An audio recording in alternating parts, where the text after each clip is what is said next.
bachelor's course. Okay. முடிஞ்சோடனே டக்குனு வேலைக்கு ஓடணும். ஸோ நான் வெளியே முடிச்சிடுறேன். ஓகே, போன வாரத்திலிருந்து நம்ம என்ன பார்த்தோம் ஞாபகம் இருக்கா உங்களுக்கு? போன வாரம் சபைக்கு வந்தவர்களுக்கு தெரியும். என்ன ஞாபகம் இருக்கு? எப்படா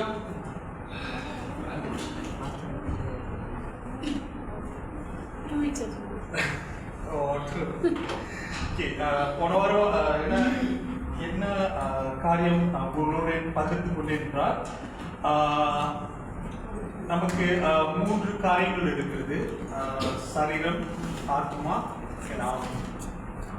ஆவியினால் நடத்தப்படுகிறவர்கள் இருப்பார்கள் சொல்லி அந்த காரியத்தை பார்த்தோம். அதே போல தொடர்ச்சியாக இன்றைக்கும்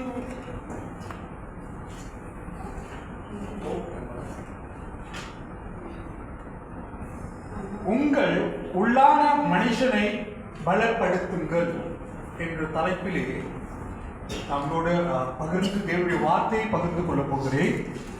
Strengthen your inner man.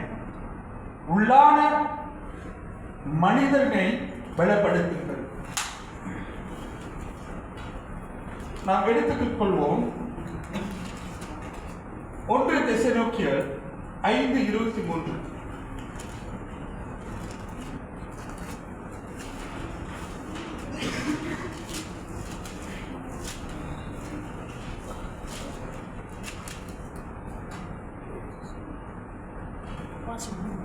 எல்லாவற்றையும் சோதித்து பார்த்து நலமானதை பிடித்துக் கொள்ளுங்கள். பொல்லாதவர்களாய் தோன்றுகிற எல்லாவற்றையும் விட்டு விடுங்கள். சமாதானத்தின் தேவன் தாமே உங்களை முற்றிலுமாய் பரிசுத்தமாக்குவாராக. உங்கள் ஆவி ஆத்மா சரீரம் முழுவதையும் நம்முடைய கர்த்தராகிய இயேசு கிறிஸ்து வரும்பொழுது குற்றமற்றதாய் இருக்காதபடிக்கு குற்றம் படிக்க கடைசி சமாதானத்தின் தேவன் தாமே உங்களை முற்றிலும் பரிசுத்தமாக்குவாராக. உங்கள் ஆவி ஆத்மா சரீரம் முழுவதும் நம்முடைய கர்த்தராகிய இயேசு கிறிஸ்து வரும்பொழுது குற்றமற்றதாய் இராதபடிக்கு காக்கப்படுவதாக.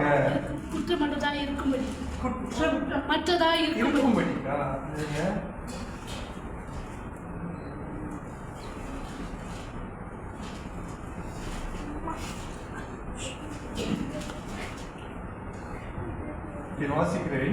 சமாதானத்தின் தேவன் தாமே உங்களை முற்றிலும் பரிசுத்தமாக்குவாராக. உங்கள் ஆவி ஆத்மா சரீரம் முழுவதும் தம்முடைய கர்த்தராகிய இயேசு கிறிஸ்து வரும்பொழுது குற்றமற்றதாய் இருக்கும்படிக்கு காக்கப்படுவதாக. ஆமென். நன்றி ஆண்டவரே. அப்பாவுடைய வருகைக்கு ஆண்டவரே எங்களுடைய ஆவி ஆத்மா சரீரம் முழுவதுமாய் ஆண்டவரே குற்றம் இல்லாதாக இருக்காதபடிக்கு ஆண்டவரே அப்பா உங்களுடைய வருகைக்கு எதிர்கொண்டு நாங்கள் நிற்க ஆயத்தத்தோடு இருக்கிறோம். எங்கள் ஆவி ஆத்மா சரீரம் முழுவதும் உடைய கரத்தில் ஒப்புக் கொடுக்கிறோம். எங்களை வழிநடத்துவீராக. நாம் இயேசு கிறிஸ்துவின் நாமத்திலே வேண்டுகிறேன் தகப்பனே. ஆமென், ஆமென். ஒன்றொரு வசனத்தை நாம் வாசிப்போம். 1 கொரிந்தியர் 3:9 வாசிப்போம்.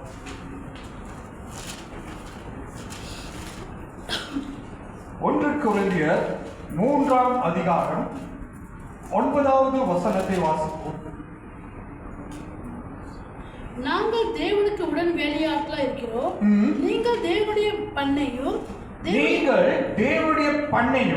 தேவனுடைய மாளிகையுமாய் இருக்கிறீர்கள். தேவனுடைய மாளிகையுமாய் இருக்கிறீர்கள். மறுபடியும் சத்தமாக வாசிப்போம். நாங்கள் தேவனுக்கு உடன் வேலையாட்களாய் இருக்கிறோம்.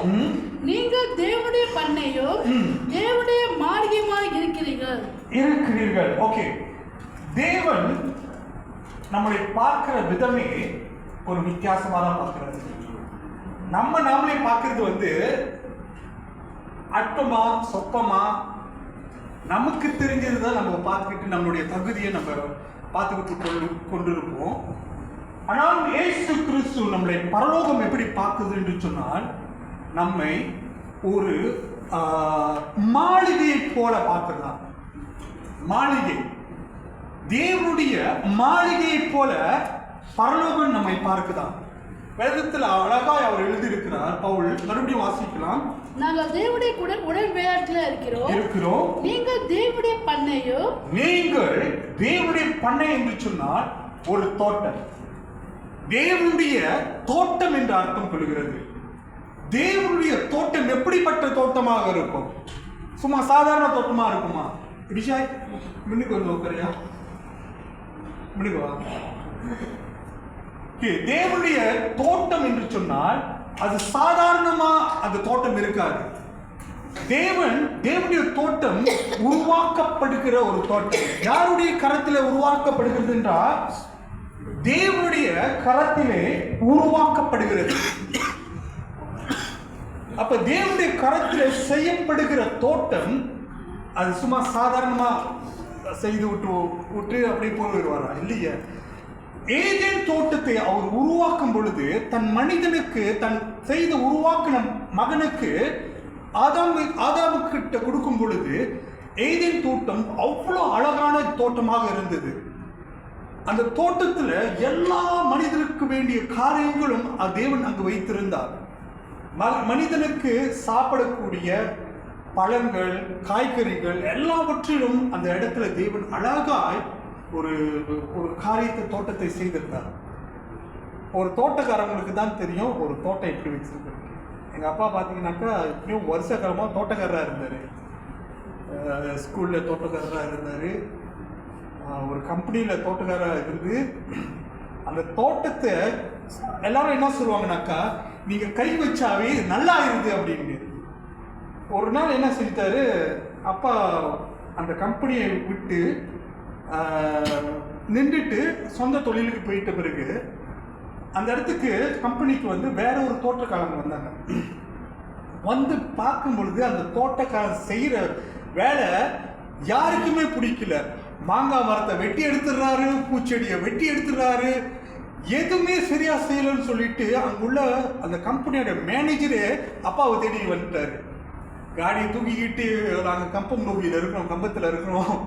அங்கே வந்து ஐயோ புதுசாக எடுத்த தோட்டக்காரன் அநியாயம் பண்ணி வச்சிருக்காங்க, நீங்கள் அழகாக டெக்கரேஷன்லாம் பண்ணி அவ்வளோ அழகாக வச்சிருந்த தோட்டத்தை இப்போ வீணாக்கிட்டாங்களே அப்படின்னு சொல்லிட்டு அவ்வளோ வேதனையோடு அந்த மேனேஜருக்கு அப்பா கிட்ட பேசிட்டு இருந்தாரு. அந்த டைம்லலாம் சின்ன வயசு நான்.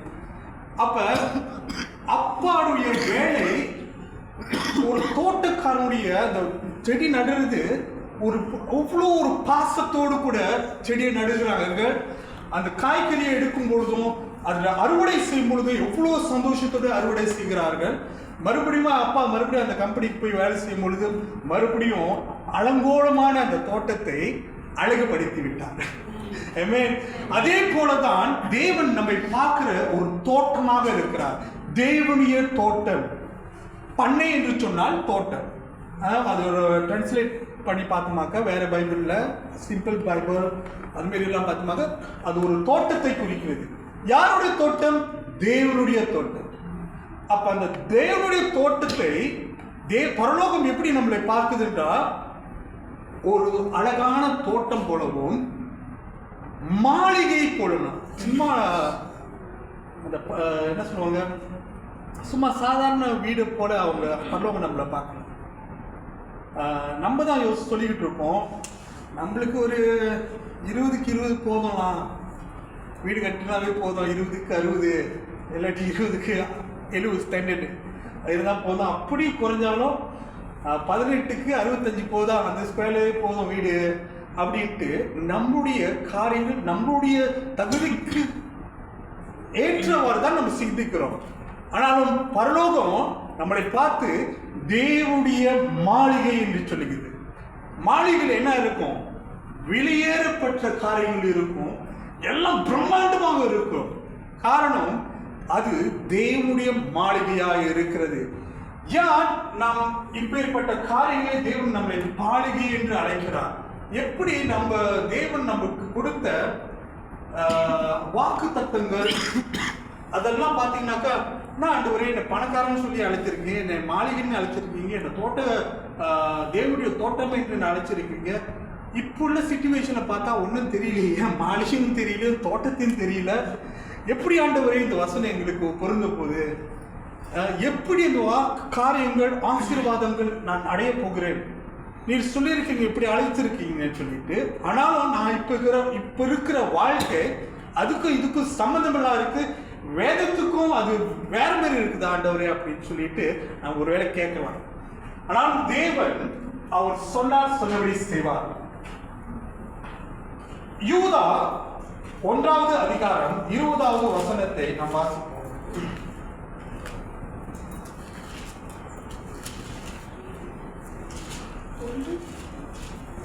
யூதா 1:20. நீங்களோ பிரியமானவர்களே, உங்கள் மகா பரிசுத்தமான விசுவாசத்தின் மேல்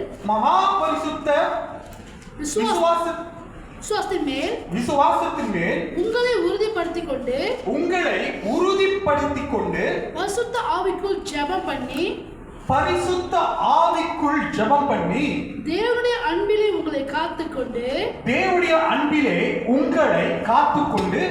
நித்திய ஜீவனுக்கு ஏதுவாக நம்முடைய கர்த்தராகிய இயேசு கிறிஸ்துவினுடைய இரக்கத்தை பெற காத்திருங்கள். ஓகே, பரிசுத்த ஆவியாலே ஜெபம் பண்ணி, அதுல ஒரு சில வாக்கியங்கள் அது டிரான்ஸ்லேட் பண்ணமாக்கா, ஒரு சிம்பிளான தமிழ்ல டிரான்ஸ்லேட் பண்ணமாக்கா அதோடைய அர்த்தம் என்ன வருதுனாக்கா, நீங்களோ பிரியமானவர்களே உங்கள் மகா பரிசுத்தமான விசுவாசத்தின் மேல் உங்களை உறுதிப்படுத்திக் கொண்டு அப்படின்றால், ஒரு கட்டடத்தை பேஸ்மெண்ட், ஒரு கட்டிடம் கட்டணும்னாக்கா அதோட பேஸ்மெண்ட் அடித்தளம் அவ்வளோ ஸ்ட்ராங்கா இருந்தாதான் அது மேல வரும் பொழுது அவ்வளோ உறுதியாக இருக்கும். நம்முடைய கர்த்தராகிய இயேசு கிறிஸ்துவினுடைய அஸ்திபாரத்துக்குள்ளாக நம்முடைய வாழ்க்கையை அடித்தளத்திலிருந்து வேரோடு கூட அதிகமான ஆழத்திற்கு நம்ம அதை ஃபவுண்டேஷன் போட்டாதான் நாம் வளர்ந்து வரும் பொழுது அந்த ஒரு பெரிய ஒரு மாளிகையை நம்மால் கட்ட முடியும். அப்ப உறுதிப்படுத்த வேண்டும். உங்களை உறுதிப்படுத்திக் கொண்டு பரிசுத்த ஆவியினால், அதாவது நம்முடைய விசுவாசம் எப்பேற்பட்ட விசுவாசமா இருக்க வேண்டும்? உங்கள் மகா பரிசுத்தமான விசுவாசத்தின் மேல். விசுவாச நம்பிக்கை யார் மேல இருக்க வேண்டும்? இயேசு கிறிஸ்துவின் மேல இருக்கணும். அவர் மேல் நம்பிக்கை வைக்கும் பொழுது அஸ்திபாரம், இயேசு கிறிஸ்து மத்தியில சொல்லியிருக்கிறாரு, மணலின் மேல் கட்டப்பட்ட வீடு காற்று அடிக்கும் பொழுது, புயல் அடிக்கும் பொழுது, மழை வரும் பொழுது சரிஞ்சு விழுந்துடும். ஆனால் மழையின் மேல் கட்டப்பட்ட அந்த வீடு வெயில் அடிக்கும், மோதும், புயல் அடிக்கும், எவ்வளோ துன்பங்கள் வரும், எவ்வளோ பிரச்சனைகள் வரும், எவ்வளோ போராட்டங்கள் வரும். அந்த போராட்டத்தின் மணியிலும் உறுதியான ஃபவுண்டேஷன் கர்த்தராகிய இயேசு கிறிஸ்து என்ற கண்மலையானவர் நம்மோடு கூட இருக்கிறதுனால நம்முடைய அஸ்திவாரம் ஆழத்தில் போடப்பட்டிருக்கிறது. அந்த ஆழம் யாருனாலும் அசைக்க முடியாத ஆழமாக இருக்கும். அந்த வேர் யாரும் புடுங்கி எடுக்க முடியாத அந்த வேறு தேவன் ஆழத்திற்குண்டாக கொண்டு போயிருக்கிறார். காரணம், நாம் ஒரு மாளிகை போல தேவன் நம்மளை பார்க்கிற விதம் எப்பேற்பட்ட விதம், தேவனுடைய தோட்டத்தை போலவும் தேவனுடைய மாளிகையை போலவும் தேவன் நம்மளை பார்க்கிறார். அதற்கு அஸ்திபாரமே இயேசு கிறிஸ்துடைய உபதேசம் மாத்திரம்.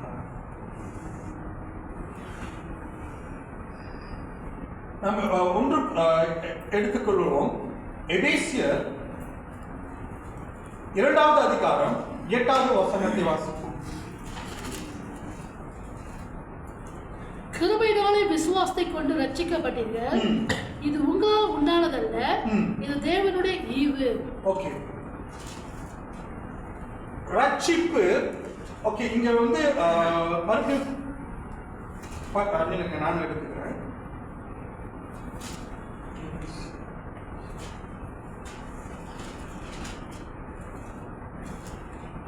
எபேசியர் 2வது அதிகாரம் 8வது வசனம். ஓகே. கிருபையினாலே விசுவாசத்தை கொண்டு ரட்சிக்கப்பட்டீர்கள். இது உங்களால் உண்டானதல்ல, இது தேவனுடைய ஈவு. ரட்சிக்கப்பட்டீர்கள் என்றால் அது எதை குறிக்கிறது? பாஸ்டனா, பிரசனா, இறந்த காலம், இறந்த காலத்தை குறிக்கிறது. நம்ம எப்ப ரட்சிக்கப்பட்டோம்? இந்த வேதம் சொல்லுகிறது என்ன? ரட்சிக்கப்பட்டீர்கள் என்று சொல்லி, ஆல்ரெடி நம்ம ரட்சிக்கப்பட்டுட்டோம் என்று சொல்லி. அதே சமயத்துல 1 கொரிந்தியர் 1:18 வாசிக்கலாம்.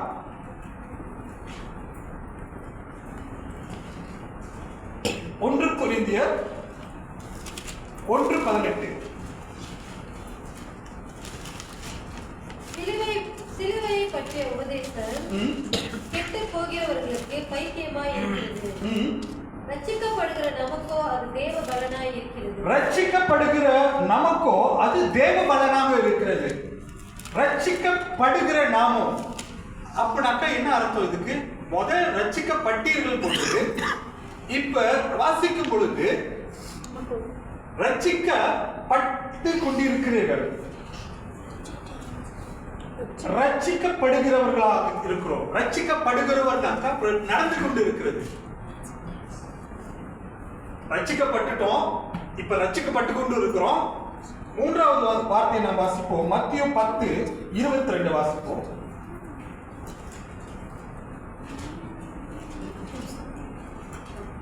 மத்திய 10:22.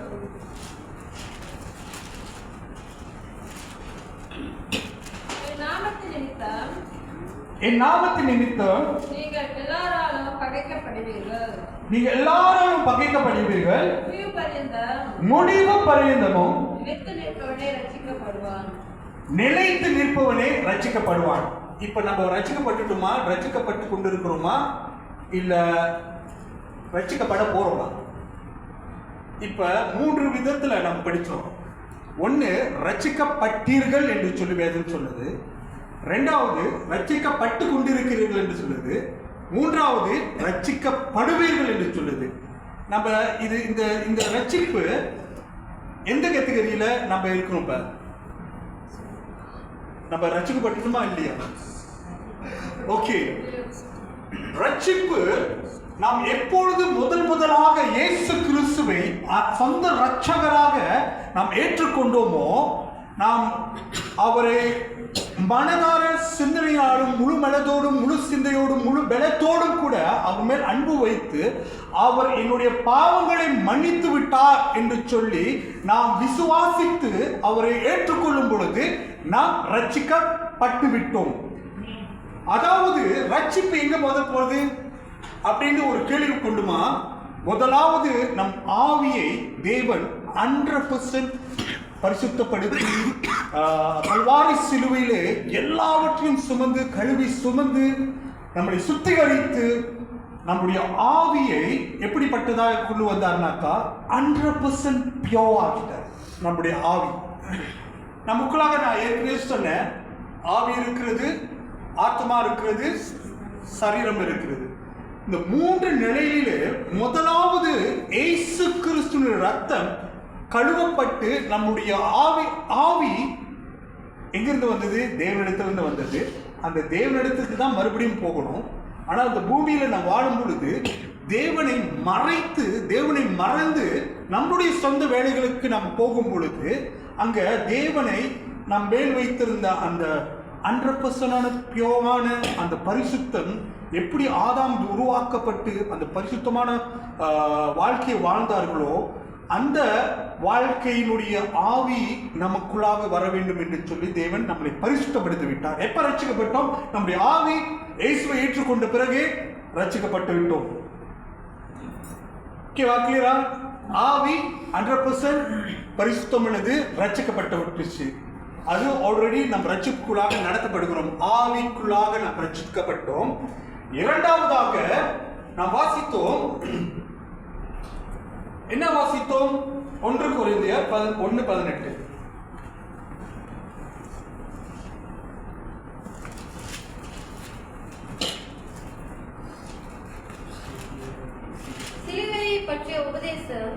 கெட்டு போகிறவர்களுக்கு பைத்தியமா இருக்கிறது.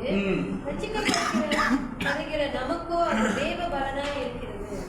ரட்சிக்கப்படுகிற நமக்கோ, ரட்சிக்கப்படுகிற டெய்லி ப்ராசஸ், டெய்லி நம்முடைய மைண்ட், நம்முடைய ஆத்மா தான் மைண்ட், நம்முடைய மைண்ட் தான் ஆத்மா.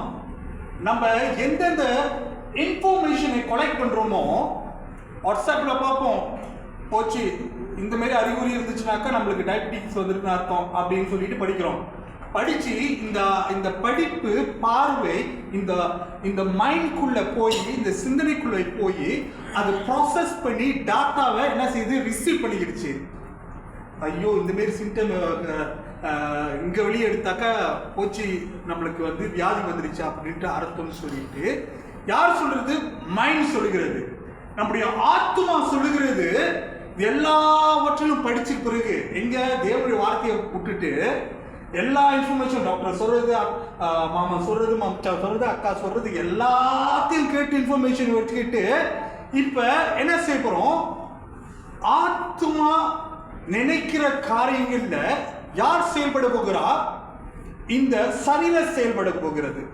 இந்த ஆத்மா அனுதினமுமோ எவனாவது திட்டி கொண்டு இருக்கும். சிந்தனையில என்னென்னமோ பாவம் செஞ்சுக்கிட்டு இருப்போம். சிந்தனையில மற்றவங்களை புறம் கூறிக்கிட்டு இருப்போம். அது ஆத்மாவை ரட்சிப்புக்குள்ளாக தேவன் அனுதினமாய் நாம் தேவனுடைய சமூகத்துக்கு போகும்போது, ஆண்டவரே ஐயோ ஒரு மைண்ட்லையா உங்களை தப்பா பேசிட்டு இருந்தேன், ஆண்டவரே இந்த சிந்தனை விளைவினமா இருக்குது, உங்களை நினைச்சாவே எனக்கு சக்கைடா இருக்குது, ஏன் அப்படி பார்க்கும்பொழுது மைண்ட் சொல்றதை கேட்டதுனால தான் நம்ம கவலைக்குள்ளாக போகிறோம்.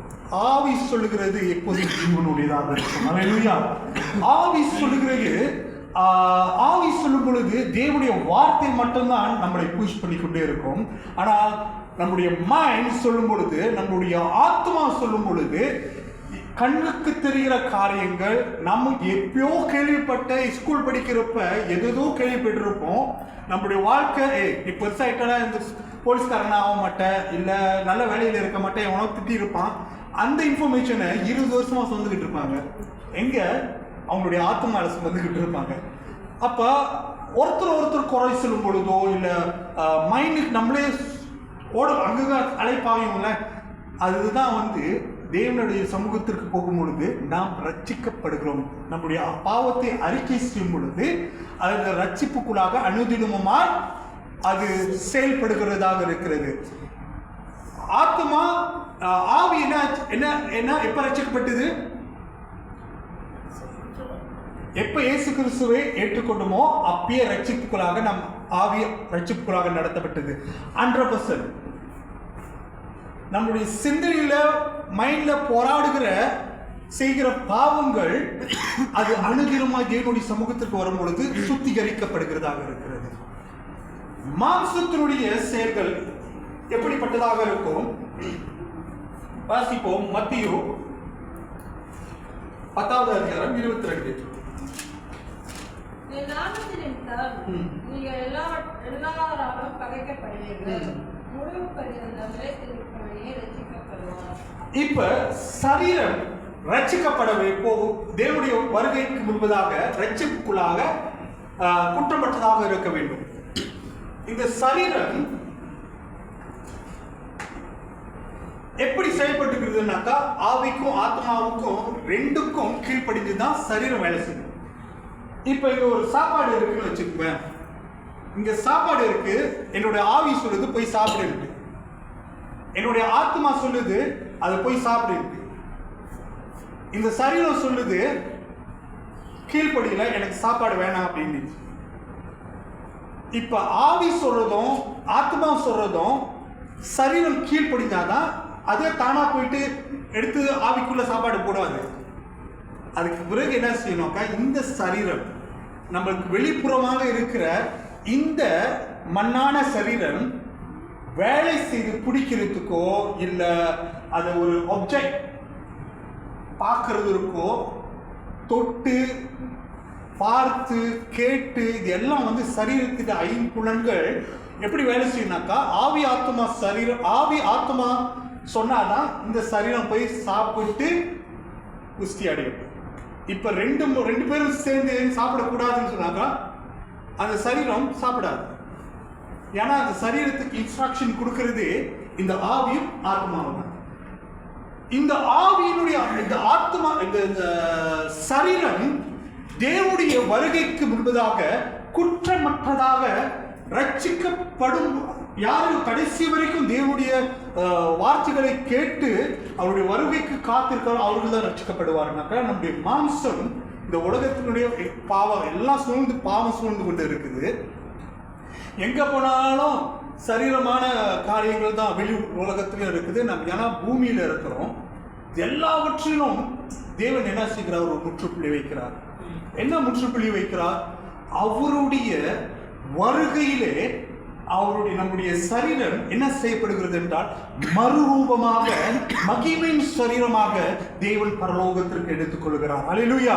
நாம் வாசிக்கலாம் அப்போஸ்தலர் 2வது அதிகாரம் 31வது வசனத்திலே இயேசு கிறிஸ்துடைய சரீரம் அழிவை காண்பதில்லை என்று சொல்லி அதுல போற்றப்பட்டு இருக்கிறது.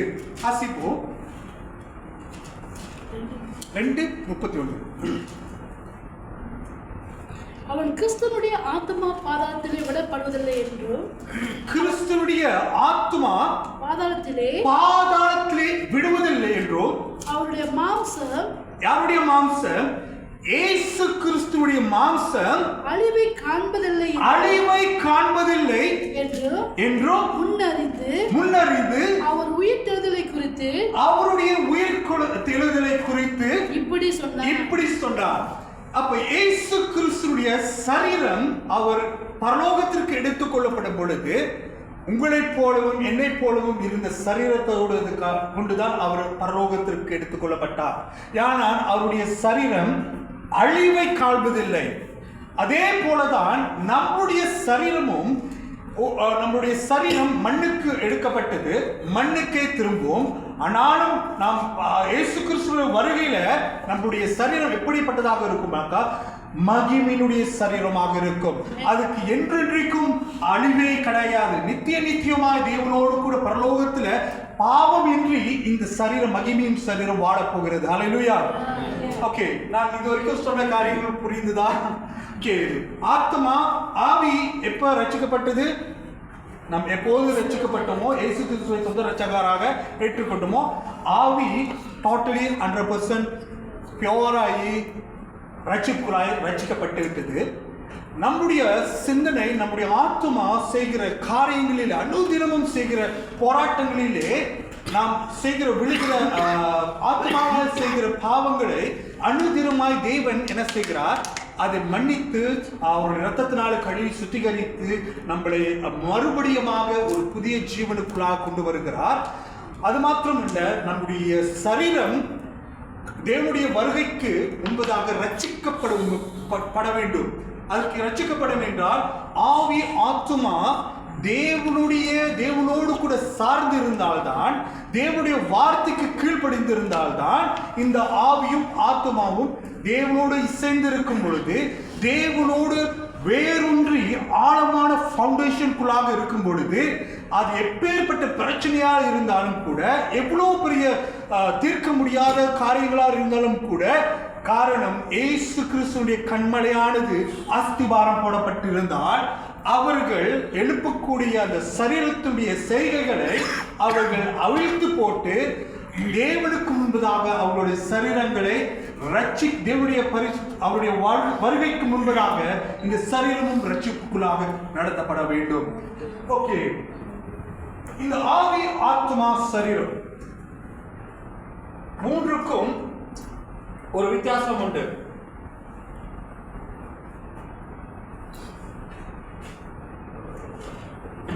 நாம் எடுத்துக்கொள்வோம் யோவான் எழுதின சுவிசேஷம் 15வது அதிகாரம் 36.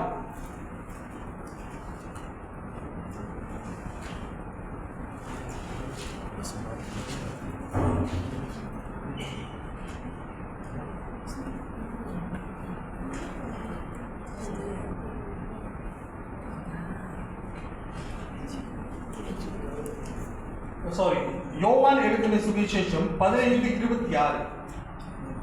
பிதாவிடத்திலிருந்து நான் உங்களுக்கு அனுப்ப போகிறோம், பிதாவிடத்திலிருந்து புறப்படுகிறோமாகிய சத்திய ஆவியான தேற்றவாளன் வரும்போது அவர் என்னை குறித்து சாட்சி கொடுத்தார். நீங்களும் ஆதி முதல் என்னுடனே கூட இருந்தபடியால் எனக்கு சாட்சிகளாய் இருப்பீர்கள். ஓகே, இப்பொழுது நமக்கு ஆவி ஆத்மா சரீரம் இருக்கிறது. இப்ப இயேசு கிறிஸ்து ஒரு வாக்கு தத்தத்தை கொடுக்கிறார். இப்ப என்ன வாக்கு தத்தம்? உங்களுக்கு ஒரு தேற்றவாளனை, பரிசுத்த ஆவியானவரை நான் உங்களுக்கு தந்தரள போகிறேன் என்று சொல்லி. இப்ப ஆத்மா இருக்கு, ஆவி இருக்கு, சரீரம் இருக்கு. இப்ப நமக்கு ஒரு ஹெல்ப்பரை யார் கொடுக்கிறா? கர்த்தராக இயேசு கிறிஸ்து வாக்கு தத்தத்தின்படி அவர் இப்போ பரிசுத்த ஆவியானவரை நமக்குள்ளாக தருகிறார். ஹல்லேலூயா. அப்ப இயேசு கிறிஸ்துவுடைய அவருடைய வாக்களித்தபடியே இப்ப நான்காவதாக ஒரு காரியம் நடக்கிறது, நமக்குள்ளாக செயல்படுகிறது. யார் என்று சொன்னால் பரிசுத்த ஆவியானவர். நமக்குள்ளாக ஒரு ஆவியா இருக்கிற நம்முடைய ஆவி. இப்ப இந்த ஆவிக்குள்ளாக பரிசுத்த ஆவியானவரை ஆட் பண்ணுகிறோம். இது எவ்வளோ பேர் உலகத்தில் இருக்கிறாங்க, அவர்களுக்கு இந்த பரிசுத்த ஆவியானவரை தரல. ஆனா தேவன் உங்களுக்கும் எனக்கும் அவர் ஒரு ஒரு ஒரு ஒரு என்ன சொல்லுவாங்க, ஒரு தோட்டம், தேவனுடைய தோட்டமாக இருக்கிறபடினாலும், அவருடைய மாளிகையா இருக்கிறபடினாலும், அவரை நாம் வாங்கித்து ரட்சிக்கப்பட்டபடினாலும் அவர் நம்மளுக்கு ஒரு ஹெல்ப்பரை தருகிறார். அந்த ஹெல்ப்பர் இப்ப மாம்சம், சரீரம், ஆவி. இப்ப நான்காவதாக யார் நமக்குள்ளாக வருகிறார்? பரிசுத்த ஆவியானவர். அவர் வரும் பொழுது இப்ப என்ன நடக்க போகிறது? இந்த ஆவியில, இந்த ஆவியானவரோடும் நம்முடைய ஆவியும் பரிசுத்த ஆவியானவரும் இணைந்து காணப்படும் பொழுது தேவனுடைய ரகசியங்களை நாம் கற்றுக்கொள்கிறோம். தேவன் வைத்திருக்கிற இந்த வார்த்தையானது அனுதினமாய் வாஞ்சிக்கும்படியாக இந்த பரிசுத்த ஆவியானவர் நம்மை நிரப்புகிறார். அவர் வரும் பொழுது நம்ம சும்மா இருக்க மாட்டோம். அவர் வரும் பொழுது அவருடைய இயேசு கிறிஸ்துவினுடைய பரலோகத்தினுடைய ரகசியங்களும், பரலோகத்தினுடைய இயேசு கிறிஸ்துவுடைய ரட்சிப்பை குறித்தும், இயேசு கிறிஸ்து யார் என்பது இந்த உலகத்திற்கு காண்பிக்கும்படியாகவும், வரப்போற காரியங்களை அவர் அறிவிக்கும்படியாகவும், பாவத்தை கண்டித்து உணர்த்தும்படியாகவும், நீதியை குறித்து அவர் பேசும்படியாகவும் பரிசுத்த ஆவியானவர் நமக்கு தந்திருக்கிறார். அல்லேலூயா. நீங்களும் நாங்களும் எவ்வளவு பாக்கியம் செய்திருக்கிறோம். நமக்கு அது மாத்திரமல்ல, யார் யார் கர்த்தர் மேலும் பிதா குமாரன் பரிசுத்த ஆவியானவர் 3 பேர் மேலும் அதிகமாய் அன்பு செலுத்தும் பொழுது, அவருடைய கட்டளைகளையும் கற்பனைகளையும் அவர்கள் அன்போடு கூட கை கொள்ளும் பொழுது, அவருக்குள்ளாக யார் வருகிறார் என்று சொன்னால் பிதா, குமாரன், பரிசுத்த ஆவியானவர். இப்ப 3 பேரும் யாருக்குள்ள இருக்கிறாங்க? நமக்குள்ளாய் தங்கியிருக்கிறார்கள். அவர் எப்படி தங்கியிருக்கிறார்கள்? நான் வாசிக்கலாம். யோவான் 14:33 வாசிப்போம்.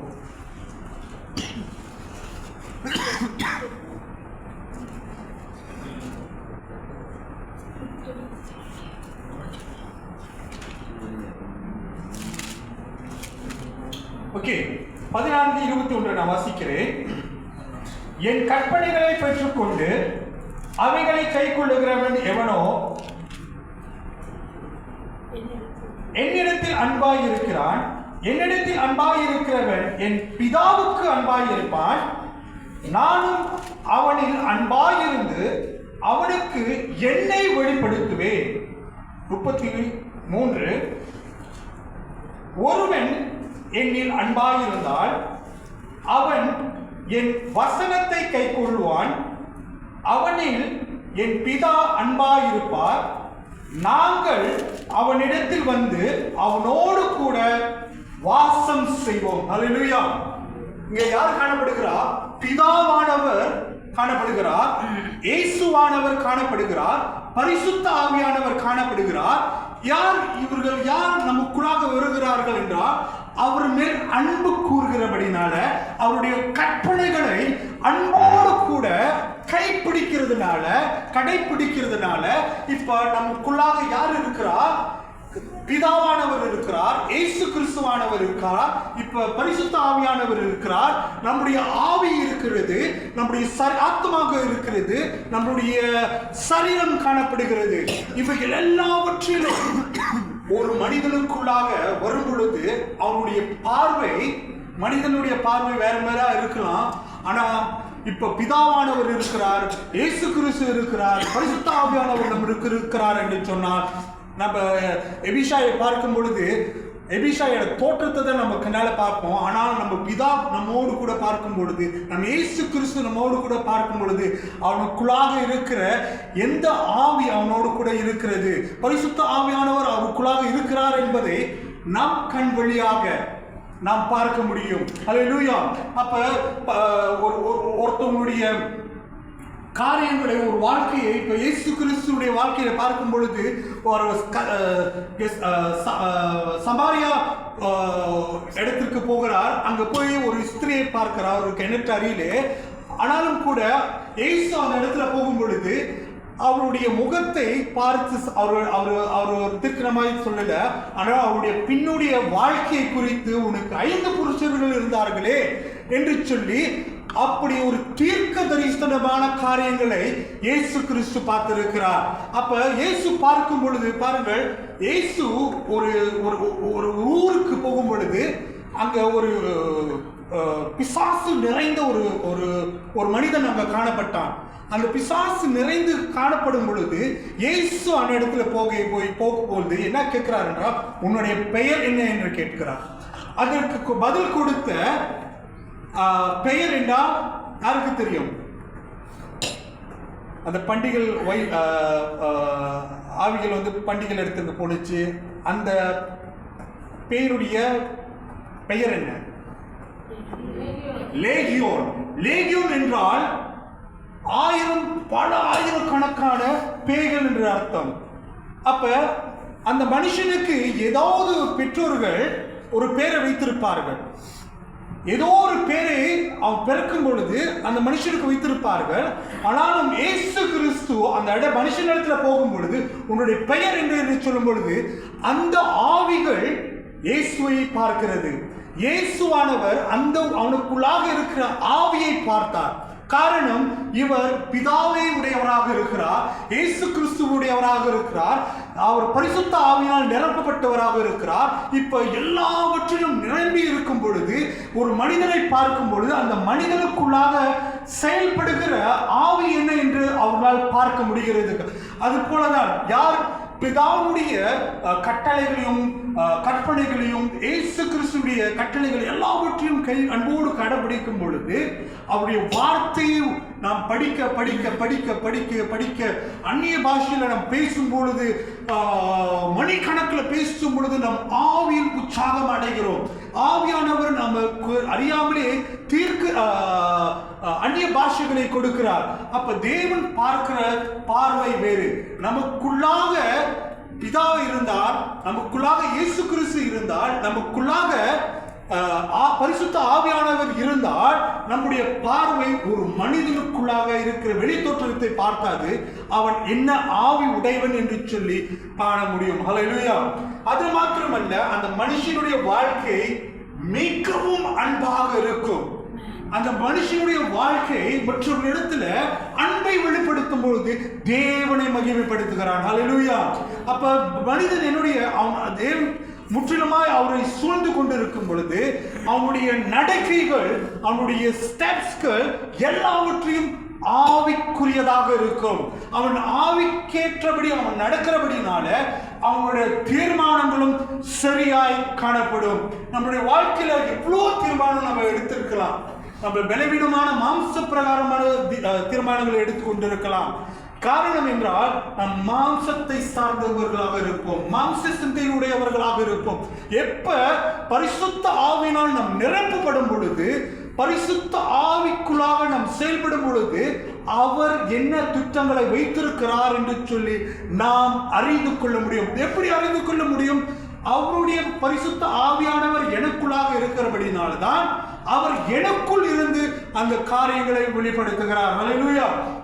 அது மாத்திரமல்லாமல் நான் உங்களுக்கு லூக்கா எழுதின சுவிசேஷம் 16:19 நாம் வாசிப்போம்.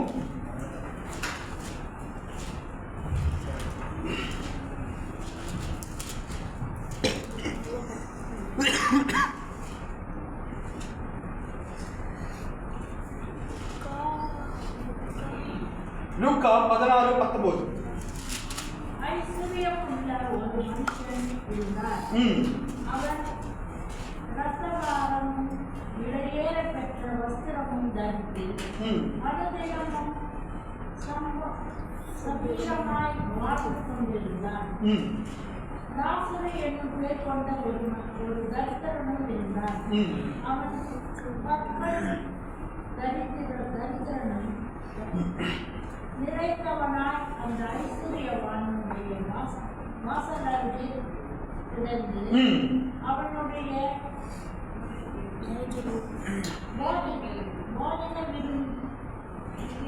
21 வாசிக்கிறேன். அவருடைய மேஜைகளிலிருந்து விழுந்து துணிக்கைகளாலே தன் பசியை ஆற்ற ஆசையாய் இருந்தான். நாய்கள் வந்து அவன் பருக்களை நக்கிற்று. பின்பு அந்த தரித்திரன் மரித்து தேவ தூதரால் ஆபிரகாமுடைய மடியிலே கொண்டு போய் விடப்பட்டான். ஐஸ்வர்யவானும் மரித்து அடக்கம் பண்ணப்பட்டான். பாதாளத்திலே அவன் வேதனைப்படுகிற பொழுது தன் கண்களை ஏறெடுத்து தூரத்திலே ஆபிரகாமையும் அவன் மடியிலே லாசருவையும் கண்டான். அப்பொழுது அவன், தகப்பனாகிய ஆபிரகாமே, நீர் எனக்கு இறங்கி லாசரு தன் விரலினால் துணிக்கையை தண்ணீரில் தோய்த்து என் நாவை குளிர பண்ணும்படி அவனை அனுப்ப வேண்டும். இந்த அக்கினி ஜுவாலையில் வேதனைப்படுகிறேனே என்று கூப்பிட்டான். இப்ப லாசரு இயேசு கிறிஸ்து ஒரு உவமையை சொல்லுகிறார். லாசரு இப்ப மரித்து போய்விட்டான். இந்த லாசரு ஒரு பணக்காரன், இப்ப மரித்து போய்விட்டான். இப்ப இந்த சரீரம் ஒருத்தவங்கள மரித்து போயிருச்சுனாக்கா எவ்வளோ அடிச்சாலும் வலிக்குமா? ஒரு சரீரத்தை இறந்து போயிருச்சு, உயிர் இல்லை, அவனை எப்படி அடிச்சாலும், குச்சில அடிச்சாலும் இல்லை கட்டையில அடிச்சாலும் ஏன் நினைக்க வலிக்குன்னு சொல்லுவானா? சொல்ல முடியாது. காரணம், அவனுக்குள்ளாக உயிர் இல்லை, அவனுக்குள்ளாக ஆவி இல்லை. அப்ப ஆவி இருந்தாதான் இந்த சரீரத்துக்கே ஃபீலிங் இருக்கு. இப்ப சரீரத்துக்கு ஃபீலிங் இருக்கா இல்ல ஆவிக்கு ஃபீலிங் இருக்கா? இல்ல ஆத்மாக்கு ஃபீலிங் இருக்கா? இப்ப நம்ம என்ன பார்த்தோம்? சரீரம் உயிரே போயிடுச்சு, ஆவியே போயிடுச்சு. அந்த சரீரத்தில் போயிட்டு தட்டி எழுப்பினாலும் யாரும் எந்திரிக்க முடியல, அது மரித்து போயிடுச்சு, அதுக்கு உணர்வு இல்லை. அப்ப அந்த சரீரம் ஒரு வேல்யூபிள் இல்லாமல் போக போயிடுச்சு. அப்ப அந்த ஃபீலிங் எங்க இருக்குனாக்கா ஆவியில இருக்கிறதுனால தான், ஆவி அவனுக்குள்ளாக இருக்கிறதுனால தான் அவனுக்கு கிள்ளனாலும் வலிக்குது. இதே ஆவி அவனுக்கு கிள்ளனாக்கா வலிக்கல. காரணம், ஆவி அவன் என்ன செய்தான்? லாசரஸ், நான் வாசிக்கலாம், லாசரஸ் மரித்து 22 வாசிப்போம். பின்பு அந்த தரித்திரன் மரித்து தேவதூதரால் ஆபிரகாமுடைய மடியிலே கொண்டு போய் விடப்பட்டான். ஐஸ்வர்யவானோ மரித்து அடக்கம் பண்ணப்பட்டான். பாதாளத்திலே அவன் வேதனைப்படுகிற போது. ஓகே, பாதாளத்திலே யாரு வேதனைப்படுறா? இப்ப பாதாளத்துல யாரு எங்க இருக்கு? இப்ப சரீரம் இருக்கா, ஆவி இருக்கா, ஆத்மா இருக்கா? பாதாளத்திலே இப்ப சரீரம் இருக்குதா? சரீரம் இருந்தா தான் நம்மளுக்கு ஃபீலிங் இருக்குன்னு சொல்லுவோம். ஆனா தேவன் இங்க ஒரு காரியத்தை நிர்வகிக்கிறார். ஆவிக்கு தான் எல்லா விதமான உணர்வுகளும் இருக்கிறது. இப்ப யார் மரிச்சா? லாசரஸ் மரிச்சிட்டாரு. லாசரஸ் மரிச்ச உடனே அவருக்கு என்ன நடக்குது? அங்க பாதாளத்திலே அவன் வேதனைப்படுகிறான். இப்ப ஆவி வேதனைப்படுதா இல்ல அவனுடைய சரீரம் வேதனைப்படுதா? பாதாளத்தில் இறங்கிச்சு. இப்ப ஆவியா, ஆத்மாவா, சரீரமா? வேதனை எப்படி வருது? இப்போ பாதாளத்துக்கு போயிட்டாங்க, சரீரம் பூமியில் அடக்கம் பண்ணப்பட்டுருச்சு. அங்க போன வேட இங்க பாதாளத்தில் போயிட்டு இறங்கிட்டார் லாசரு. அங்க சொல்றாரு, நான் வேதனைப்படுகிறேன். இந்த ஃபீலிங் எங்க வந்துச்சு? சரீரத்தில் இருக்கும் பொழுது வந்துச்சா? இப்ப சரீரத்தை விட்டு போனாலும் அங்க ஃபீலிங் எப்படி வந்துச்சு? அந்த உணர்வு. அப்ப ஆவிக்கு தான் அந்த உணர்வுகள் இருக்கிறது, ஆவிக்கு தான் வேதனை இருக்கிறது, ஆவிக்கு தான் எல்லா விதமான காரியங்களும் காணப்படுகிறது. ஆவியின் வழியாக தான் நாம் பார்க்கிறோம். நம்ம இப்ப நம்ம பார்க்குது ஆவியின் பிரகாரம் தான் நம்மளோட கண்ணில் பார்க்கிறோம். நம்முடைய ஆவிதான், நமக்குள்ளாக இருக்கிற ஆவிதான் நம்மை பார்க்க வைக்கிறது. இந்த ஆவி பேசினாக்க என்னால் பார்க்க முடியுமா? முடியாது. இது ஒரு தேவன் கொடுத்த ஒரு கூடாரம், ஒரு ஒரு ஒரு ஒரு என்ன சொல்லுவாங்க, ஒரு சரீர கூடுதான். ஆனா அந்த ஆவி வெளியாகின பிறகு அவனுக்கு பாதாளத்தில் இறங்கி அவனுக்கு வேதனை உண்டாகிறது, அவனுக்கு தாகம் எடுக்கிறதா. வாசிக்கலாம், அது வாசிப்போம். இப்ப இறந்து போனவன் பாதாளத்தில் இருக்கான், பார்க்க முடியுது. எங்க பார்க்கிறாரு? ஆபிரகாம் மடியில லாசரஸ் இருக்கிறாருன்னு சொல்லி எங்க பார்க்கிறார்? ஆவின் கண்களாக பார்க்கிறார். அல்லேலூயா. இப்ப ஆவின் பார்க்கிறார். தன் கண்களை ஏறெடுத்து தூரத்திலே ஆபிரகாமையும் அவன் மடியிலே லாசருவையும் கண்டான். இப்ப பார்க்க முடியுது, ஆவியினால் பார்க்க முடியுது. அப்பொழுது அவன் தகப்பனாகிய ஆபிரகாமே, நீர் எனக்கு இறங்கி லாசருவின் விரலில் துணியை தண்ணீரில் தோய்த்து என் நாவை குளிர பண்ணும்படி. இப்ப தாகமும் எடுக்குது. இப்ப ஆவிக்கு என்ன செய்யுது? தாகம் எடுக்குதா. வேதம் சொல்லுகிறது, இயேசு கிறிஸ்து சொல்லி இருக்கிறார், இப்ப லாசரு மரித்து பாதாளத்தில் இறக்கிறான். இப்ப எனக்கு ஒரு துணியை நலிச்சினா எனக்கு தண்ணி கொடு, தாகமாக இருக்குதுன்னு சொல்லி. இந்த தாகம் எங்க இருக்குதுனாக்கா ஆவிக்குள்ளாக இருக்கிறது. வாசிக்கலாம். என் நாவை குளிர பண்ணும்படி அவனை அனுப்ப வேண்டும். இந்த அக்கினி ஜுவாலையில் வேதனைப்படுகிறேன் என்று சொல்லி அவனுடைய ஆவி இப்ப பாதாளத்தில் வேதனைப்படுகிறது. இந்த அக்கினி ஜுவாலை என்னை வேதனைப்படுத்துகிறது. அவனுடைய சரீரம் அடக்கம் பண்ணப்பட்டுருச்சு, அவன் மண்ணுக்கே திரும்பப்பட்டான். இப்ப அவனுக்கு சூடுபட்டானோ, அவன் பூமியில இருக்கிற பிரதத்துல சூடுபட்டோ இல்ல அவனுக்கு தண்ணி தாகணும் தண்ணி கொடுக்கும் பொழுது அவனுக்கு போய் சேர்கிறது இல்ல. காரணம் அவனுக்குள்ளாக ஆவி கிடையாது. இப்ப அந்த ஆவி எங்க போயிடுச்சுனாக்கா பாதாளத்தில் இறங்கும் பொழுது அவனுக்குள்ளாக அந்த பாதாளத்துடைய தாக்கம் அவனால தாங்க முடியவில்லை. அப்ப ஆவி எப்பேற்பட்டதாக இருக்க வேண்டும்? தேவனோடு சார்ந்து இருக்கும் பொழுது, தேவன் ஆவியோடு கூட நம் சார்ந்து இருக்கும் பொழுது, தேவனோடு பற்றி இருக்கும் பொழுது அவனுடைய காரியங்கள் எல்லாவற்றையும் இப்போ மரித்து போன அந்த ஒரு ஏழைக்காரன் லாசரு தான் மரித்தான். ஓகே, லாசரு மரித்து போகும் பொழுது அங்க யாருடைய மடியில காணப்படுகிறான்? ஆபிரகாம் மடியிலே இளைப்பாரி கொண்டிருக்கிறான். அவனுடைய ஆவி இளைப்பாறுகிறதாக இருந்தது. அவன் அன்போடு கூட ஆபிரகாம் மடியிலே படுத்திருக்கிறாராம். இப்ப தேவனோடு ஒட்டி உராசி இருக்கும் பொழுதுதான், தேவ ஆவியோடு கூட நாம் இசைந்து இருக்கும் பொழுதுதான் நாம் எங்கோ நம்முடைய சரீரம் இந்த பூமியை விட்டு விலக போகும் பொழுது நாம் உடனடியாக தேவ தூதர்களாக நாம் கொண்டு போட போகிறோம். எங்க? நாம் பரதேசிக்கு கொண்டு போட போகிறோம். பரதேசி என்ன சொல்லுவாங்க? பரதேசி என்ன சொல்லுவாங்க? பாரடைஸ். Okay okay, Paradise. இன்னும் நம்ம இறந்து போனாலும் நம்முடைய ஆவி இன்னும் பாரடைஸ். ஓகே, இந்த நல்ல பேர் நானும் பாருங்க. கீழ் பாதாளம் என் மேல் பாதாளம் இருக்கும்.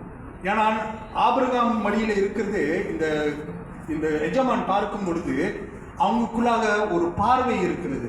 அப்போ அவங்க பார்க்குற தூரத்தில் தான் அவங்க மேல் பாதாளம் என் கீழ் பாதாளம் இருக்கிறது. பரதேசியும் என் பாதாளமும் அங்குதான் காணப்படுகிறது. அப்போ ஒரு மனிதனுடைய ஆவியை நாம் தேவனோடு கூட சார்ந்திருந்தால்தான், நம்முடைய ஆவியை தேவனுடைய கரத்தில் ஒப்பு கொடுத்தால்தான் நாம் எடுக்கிற தீர்மானம் தேவனுடைய தீர்மானமாய் மாறும். நாம் எடுக்கிற ஒவ்வொரு வழிகளும் தேவனுடைய வழிகளாய் மாறும். நம்ம இப்போ லட்சக்கணக்கான மக்களை நாம் பார்க்கும் பொழுது, ரோட்டில் நம்ம போயிட்டு இருக்காங்க, அவ்வளோ பேர் இருக்கிறாங்க. நம்ம நின்று இப்படி பார்க்கும் பொழுது நம்ம என்ன சொல்லுவோம், ஐயோ ரொம்ப கஷ்டமாக இருக்க, நடக்க முடியல அப்படின்னு சொல்லுவோம். ஆனால் பரிசுத்த ஆவியினால் நாம் நிரப்பப்பட்டு பண்ணும் பொழுது, ஐயோ எத்தனையோ மக்கள் நம்மளை கிராஸ் பண்ணிட்டு போயிட்டு இருக்குது, அவங்களாம் அழிவை காணுகிறார்களே என்று சொல்லி நம்மளால் கண்களால் பார்க்க முடியும். அவர்கள் ரட்சிப்புக்குள்ளாக நடக்கணுமே, யார் இவர்களை நடத்துவார்? ஐயோ என்னால் ஒரு ஆளான என்ன முடியலையே. தேவனுடைய அந்த பற்றுதல் ஆர்வத்தை தேவன் ஆவியானவர் நமக்குள்ளாக தருவார். ஆனால் தேவன் பரலோகம் பார்க்கிற வண்ணமாக நாம் பார்க்க முடியும். தேவன் நம்மளை பார்க்கிற வண்ணம் நாம் தேவனுடைய மாளிகையாக இருக்கிறோம். தேவன் பார்க்கிற பரலோகம் பார்க்கிற ஒரு பார்வை நாம் தேவனுடைய தோட்டமாக இருக்கிறோம் என்று சொல்லி ஹல்லேலூயா. அப்ப நம்முடைய அஸ்திவாரம் இயேசுவுக்குள்ளாக நாம் அஸ்திவாரப்பட வேண்டும். நம்முடைய ஆவி, ஆத்மா, சரீரம் முழுவதுமாய் தேவனுக்கு நாம் அர்ப்பணிப்போமாக. நம் கண்களை மூடி நாம் ஜெபம் செய்வோமாக. நன்றி ஆண்டவரே, அப்பா, எங்களுடைய ஆவி, ஆத்மா, சரீரம்